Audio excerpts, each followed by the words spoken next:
balala katika awa balala katika bungu.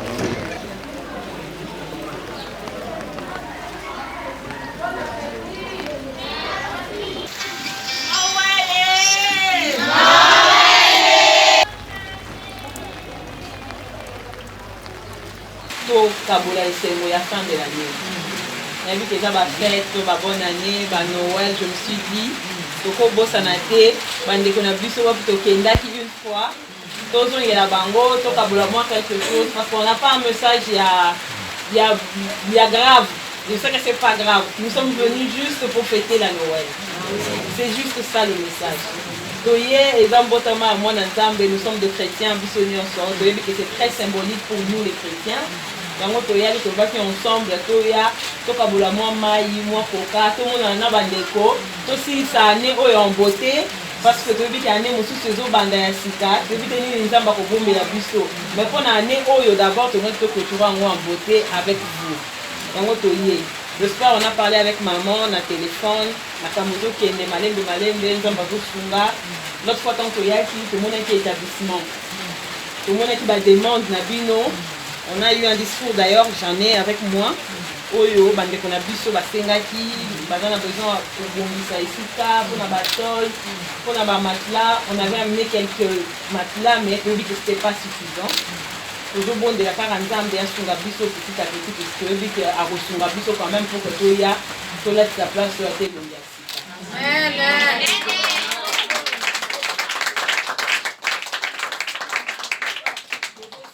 Tout laisse sa place sur le malam. Tout laisse sa place sur le malam. Tu veux que nzamba ko pambola biso. Parce qu'on fait ça parce que tous aba humain, nzamba le biso na biso on des photos sur na parce que nzamba tout le monde a été. C'est qu'on fait les gestes avec vous, c'est déjà une bénédiction parce que nous avons le but au Sungana. Donc quand on a entre biso batoza na sei. Donc quand on a un petit rien, tu veux qu'il y ait baza côté mususu, baza na moins difficulté, tout on a moyen ya koya ko sunga, tout on a moyen ya koya ko pesa esengonde ya boya ko yembata ndembo. C'est très important. Il y a comme on a seka, c'est très important. Parce que tant que vous seka, vous allez comprendre que tous allons ensemble. Et ça, on a zo mona te. Et ça, on a zo mona. Aïe, bah, biso nos na mokiliase, tous allons lenge moko. C'est le même discours que je reviens avec. Mais le bâti en haut la dernière fois, tous allons lenge moko. Au mona te, que tu as des capacités comme tout le monde. Aujourd'hui, dans le monde entier, nous avons des femmes millionnaires, milliardaires, des hommes millionnaires, milliardaires, bazar, aveugle, bazar. Donc, ce n'est pas quelque chose, il y a Sony ou bien il y a Kovan Sonanda, il y a Nanga Souka, il y a parce que nous avons non. Parce que ceux qui sont qui bisou, tout le monde est royauté. Le roi Tozo, il y a que Nabino, Nabiso, Tozan Dengemoko. Donc, opportunité, vous avez un kotanga ici, il y a besoin toujours au sérieux. Besoin classe bozotanga au sérieux. Muto atanga na école munene na atanga na école muke, parce que parmi les ministres na ba président de la République, bato ba uta na école mike baza ba uta na école munene pe baza. Biso ino ces capacités on nzamba taka na biso ndé to exploitaka, ndé to bimisaka. Donc bako sa yo te que non monde yo za boye ya le kio non, nzamba kela biso moi sika na mobali ici. Donc à part moi si na mobali, et là monsieur le kili koloana ezate. Nzamba lo bakete na keli mbongo na moi si be na keli mbongo na mobali. Non, akela ka moi si na mobali ici ya suka wana. Le reste moi si na mobali ndé basala ka po ba koma na ngo. Alors je vous encourage ya kotanga. Vraiment je vous encourage ya kotanga. To yo kati ba demande na bino to bosanité. Donc toyé pour vous dire qu'on ne vous a pas oublié. On est avec vous. Dieu nous a mis à cœur de vous accompagner. Et on va le faire. Nous avons besoin d'accompagner vous. Le col a été besoin, a été besoin de aïebi pourquoi c'est biso, aïebi qui a reçu quelque chose, pour biso ça quelque chose. Donc merci, je voulais vous dire merci beaucoup. Na accueil à chaque fois que à Awa et Sengo au Bolaksaka et tout l'accès qui est boli ou ezali, ça c'est la vie. Nous allons continuer à combattre la vie, nous allons continuer à prendre la vie. On va prévu un petit rien, un coca, un truc à manger. On va le partager ensemble. Photo la sakeni on va le peu biso pe tozo fêter yango na molenge na biso tozaleli awa entre biso na famille na biso toza awa tozo fêter pe Noël na biso donc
Bon appétit. Attends, je vais t'aider. Allez, bon appétit. Merci. Bon appétit. Merci.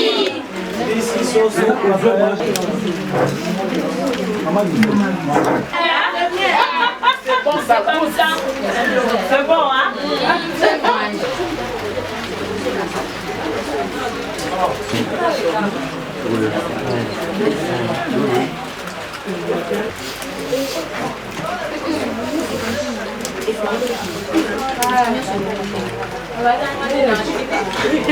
Merci ndenge boye kofete na biso na Noël oyo ya 2021 Nzambe apambola yo okoba lisusu kofete na ekole na biso lisusu na 2022. Amen. Bon, on va prendre la bosse en fait. Hein? On a fait quelques pailles. Hein? Et la bosse. On a fait un bosse. Et le sac est là. Donc, tu verras, et ça parce que tout ça, on a besoin, tout le monde a vu nous. Quand vous nous manquez pendant un moment, on s'est dit photo il y a. Qu'est-ce qui se passe? Maman Nana n'a vu qu'il y avait un à chaque fois. Et tout quoi, il s'en a maman, je lui ai dit, maman, pour ça bien, babi n'a pas sympa et tout ça. Mais Noël, c'est vrai que mon mouché, on a. Tu vas tous c'est là ensemble. Donc, on monte tout, tout puis merci et Billy à chaque fois, tu vas cadeau à Marcus.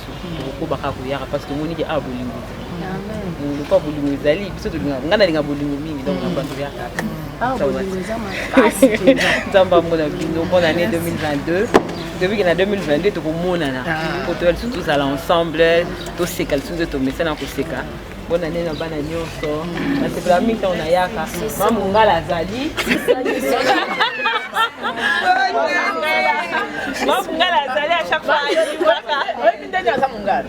Ah ça c'est mungala. Parce que maman je dis que la mungala, donc maman la zali à chaque fois. Alors c'est faire bisous kaka.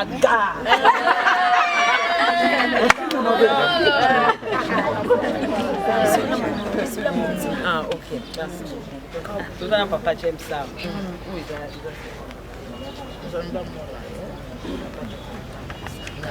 voilà. Personnellement, quand je viens ici, je suis dans la joie. Et c'est la femme bongo. Ambiance sa famille. L'ambiance de Noël, hein? Alors, maman, merci beaucoup. On va prendre une photo, hein? Bonne année. Il y a une porte ici. Il y a une porte.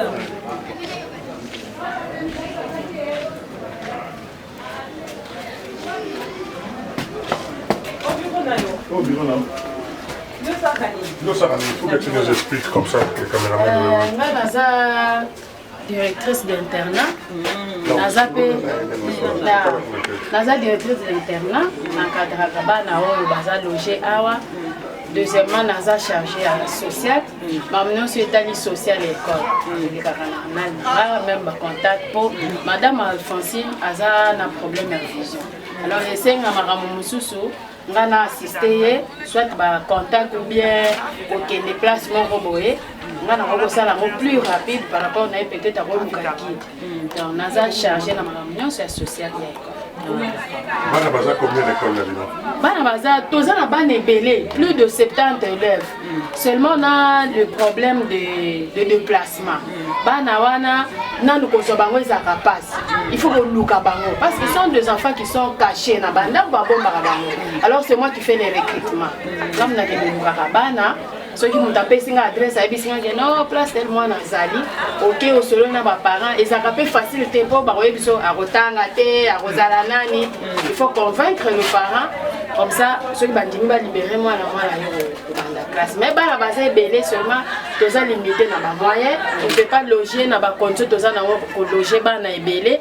Deuxièmement moyen de déplacement na bango ndenge mbula ebeti boye banofa ya balingaka bongo te mpo ozosimba il faut guider sauter bango balingaka basote te alors ekozaka biso un peu difficulté ya kologer bana ebele donc emplacement eza nango me bamoyen eza te faut loger bana ebele mais bana baza effectif faut toza nango plus de 7 ans. En fait école baveugle eza mbala liboso te toyaka déjà awa mais mpona lelo ezalaki spécialement mpona Noël.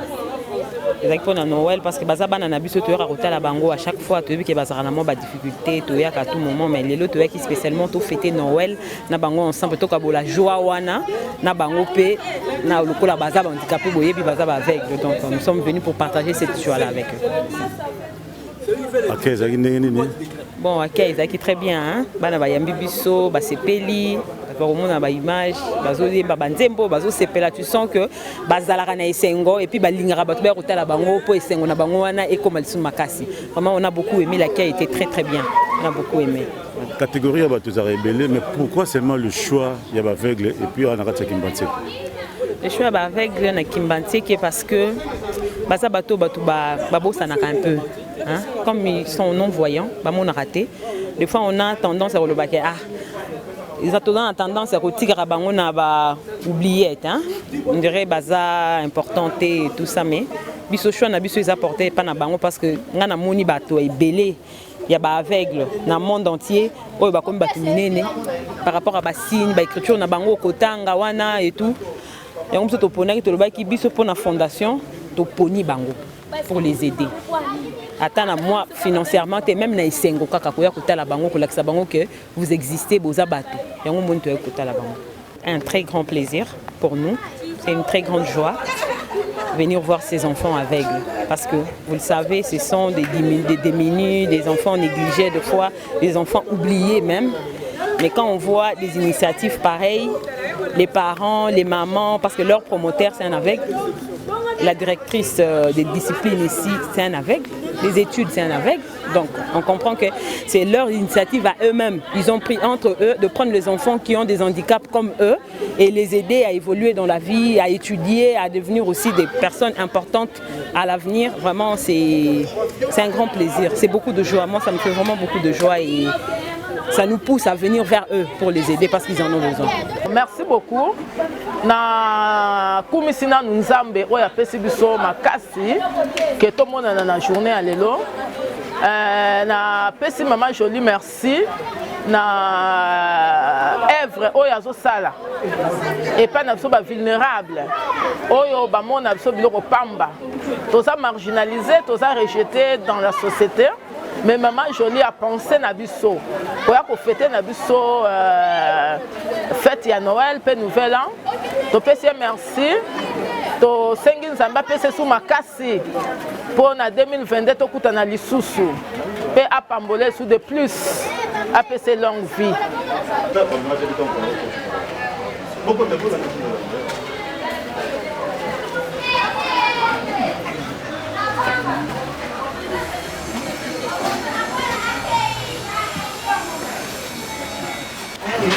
Papa. Excusez. Je suis très heureux de vous recevoir. L'autre fois, quand vous êtes venu, alors on m'a fait rapport. Et aujourd'hui, je n'ai pas voulu déranger un peu. J'ai dit aux collègues de vous recevoir et puis ensuite ils me feront la suite. Voilà, donc vraiment, nous sommes très bénis de votre travail et surtout que vous êtes vraiment animés de bonne foi pour aider ces enfants désœuvrés. Ce n'est pas parce que les moyens vous dérangent, les moyens vous embêtent, mais plus la bonne foi. La bonne foi d'aider les autres. C'est dans cet esprit-là que nous sommes vraiment dans la joie de vous recevoir et la porte est ouverte pour vous. À tout moment que vous voulez venir nous rendre visite, nous sommes très disponibles. Je suis M. Moula, je suis le promoteur de cette école. Donc j'ai fait cette école, je me suis inspiré de la souffrance où j'ai enduré pendant mon enfance en tant qu'enfant handicapé. Et quand j'ai évolué, je me suis dit qu'il faut que je puisse faire quelque chose qui pourrait faciliter les autres d'avoir l'accès à s'intégrer assez facile dans la société. Parce que moi-même, j'ai peiné pour que je sois ce que je suis devenu aujourd'hui. Voilà un peu l'idée qui m'est venue en tête. Je pourrais faire autre chose. Parce que cette parcelle, c'est la parcelle que j'ai achetée pour l'école. Je pourrais dire, bon, j'ai fait autre chose. J'ai fait, par exemple, d'autres activités commerciales. Mais pour moi, je trouve que ces enfants sont au centre de mes préoccupations. Parce que si le Seigneur m'a donné cette facilité d'étudier, je crois que mon handicap n'est pas vraiment un obstacle, mais plus une mission au bien des autres. Voilà un peu en quelques mots. Nous sommes très flattés de votre exemple, parce qu'il y a beaucoup de gens qui ont beaucoup de moyens. Il y a des ministres, des députés, des hommes d'affaires dans ces pays, mais peu s'intéressent aux problèmes des personnes handicapées. Bien que dans leur famille, ils peuvent être frappés de l'handicap, mais bon, la bourgeoisie fait à un certain moment qu'on oublie les autres.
Zéla.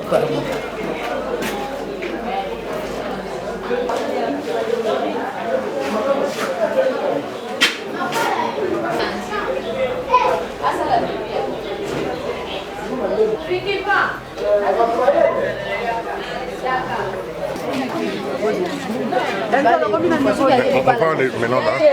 3. Criez Joyeux Noël.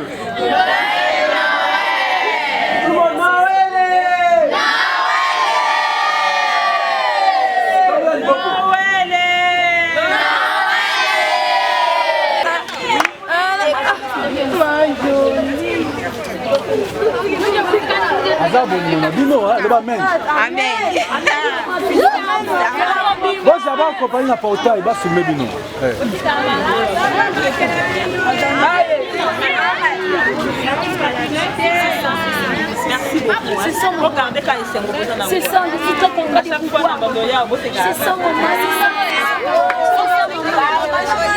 Bye bye.